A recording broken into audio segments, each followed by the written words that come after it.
തൻ്റെ ജീവിതം ക്രിസ്തുവിന് സമർപ്പിച്ച് മാർഷ്യൽ ആർട്സ് താരം കോർണർ മക്ഗ്രെഗർ തൻ്റെ ജീവിതം ക്രിസ്തുവിന് സമർപ്പിക്കുന്നതായി പ്രഖ്യാപിച്ച് UFC മാർഷ്യൽ ആർട്സിലെ ഇതിഹാസ താരം കോർണർ മക്ഗ്രെഗർ പറയുകയുണ്ടായി.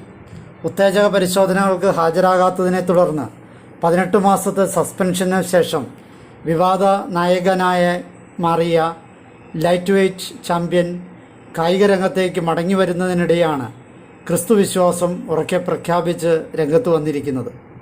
താനൊരു ആത്മീയ യാത്രയിലായിരുന്നുവെന്നും പുതിയൊരു സമീപനത്തോടെ കളിയെ സ്വീകരിക്കാൻ തയ്യാറാണെന്നും അദ്ദേഹം കഴിഞ്ഞ ദിവസം മാധ്യമങ്ങളോട് പറഞ്ഞു. ഞാനിവിടെ യാദൃച്ഛികമായി വന്നതല്ല. എൻ്റെ യാത്രയെയും എൻ്റെ എല്ലാ യാത്രകളെയും നിയന്ത്രിക്കുന്ന ഒരു ഉയർന്ന ശക്തിയുണ്ട്, ദൈവം. പോരാട്ടത്തിന് മുമ്പുള്ള സമ്മേളനത്തിൽ മക്ഗ്രെഗർ മാധ്യമങ്ങളോട് പറഞ്ഞു, ദൈവത്തിൻ്റെ വചനപ്രകാരമാണ് എൻ്റെ ജീവിതം ഞാനിനി നയിക്കുക. ഞാനൊരു ആത്മീയ യാത്രയിലാണ്. ഞാൻ രക്ഷിക്കപ്പെട്ടു. ഞാൻ സുഖം പ്രാപിച്ചു. താരം ക്രിസ്തുവിശ്വാസം നെഞ്ചോട് ചേർത്തുള്ള പ്രഖ്യാപനം നടത്തി. വിവിധ വിവാദങ്ങളിൽപ്പെട്ട വ്യക്തിയാണ് കോർണർ മക്ഗ്രെഗർ.